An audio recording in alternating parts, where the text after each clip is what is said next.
আকাশে বৃষ্টি নেই, রৌদ্রোজ্জ্বল আবহাওয়া, সূর্যের আলোতে মাঠ জ্বলজ্বল করছে। এমন মাঠেই তো ক্রিকেট ম্যাচ আয়োজনের জন্য পারফেক্ট কন্ডিশন হওয়ার কথা।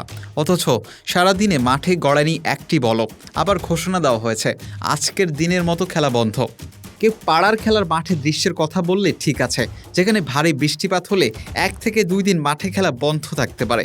কিন্তু যখন এমন ঘটনা আন্তর্জাতিক কোনো মাঠে ঘটবে, ব্যাপারটি কতটুকু যৌক্তিক বলে বিবেচিত হবে? ভারত বাংলাদেশের কানপুর টেস্টেই এমনটা দেখা গেছে। গ্রিন পার্ক স্টেডিয়ামে তৃতীয় দিনে খেলা পরিত্যক্ত হয়েছে। আউটফিল্ড ভেজা থাকার কারণে আম্পায়াররা দিনের খেলা কল্ড অফ জানিয়েছে।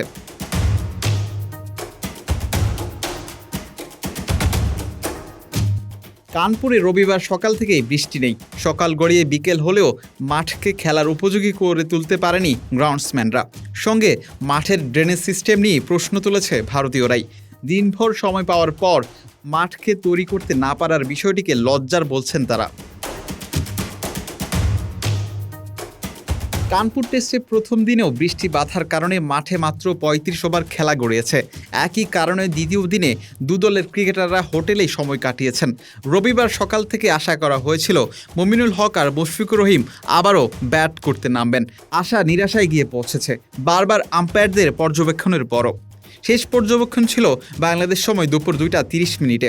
আউটফিল্ডের বাজে অবস্থার কারণে তৃতীয় দিনের খেলা পরিত্যক্ত হয়েছে।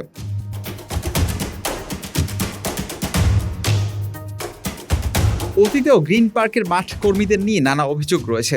যথাসময়ে মাঠ উপযোগী করতে না পারা। প্রশ্ন উঠেছে মাঠের পানি শুকানোর ব্যবস্থা নিয়েও।